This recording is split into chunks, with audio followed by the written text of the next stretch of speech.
I'll start with you.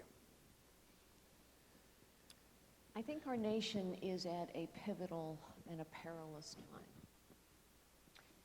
I think this is a nation of limitless possibility, and yet we don't believe it anymore. We don't believe it anymore because actually possibilities are being crushed for too many Americans. Possibilities are being crushed because we've tangled their lives up in webs of dependence, or because they don't have a loving and stable family, or because they don't have a chance at an education.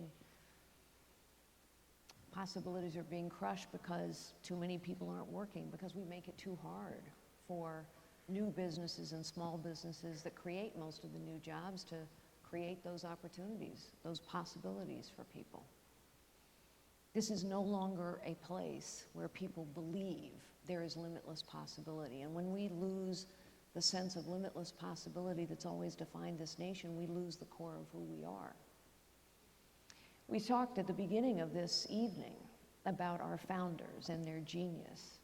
And they said this was a place where anyone had the right to life, liberty, and the pursuit of happiness, where everyone has the possibility to find and use their God-given gifts and create a life of dignity and purpose and meaning for themselves. And yet our founders also said that because that right comes from God, it should not be taken away by man or government. The pivotal and perilous time we have reached is that government is crushing possibilities for the people of this nation.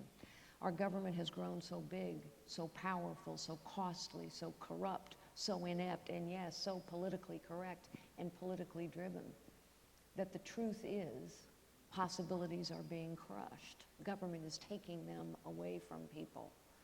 I actually think the pivotal and perilous time we've reached in our nation's history is that as citizens, we must take our nation back. Ours was intended to be a citizen government. We have fine people on this stage. But it is also true that we have talked about these problems for a very long time.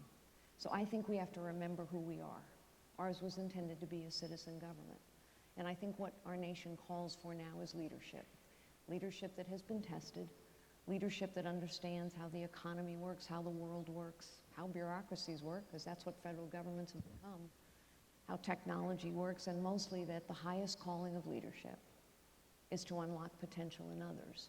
And now I believe we need a leader who understands their calling, is to challenge the status quo of Washington and unlock the potential of this great nation so that we can once again be a nation of limitless possibility for every citizen, regardless of their circumstances.